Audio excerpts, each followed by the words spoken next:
My name is Ben Shingler and I am studying media broadcasting at college. I chose to come to college because the timetable structure means I have more freedom than I would have at sixth form. In the first year we did a short film in the second half of the course that enabled us to use our creative side to make the production, which was very good. As part of the film I had to write the script and plan the storyboards to make it all come together.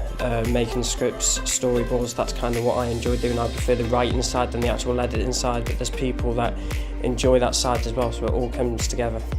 I enjoy being able to be in rooms like this where you can film and it's nice and spacious and quiet and it's out the way. It's not your normal classrooms you're like in the industry, if you like, in one room. College has made me mature and made me think about what I want to do in the future more, because I mentioned the writing.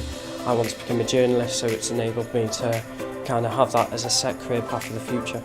For students that are thinking of coming to college, I would look into your course first in detail to make sure that it's what you want to do. But from my experience here, this course is exactly what it says on the tin and it's brilliant.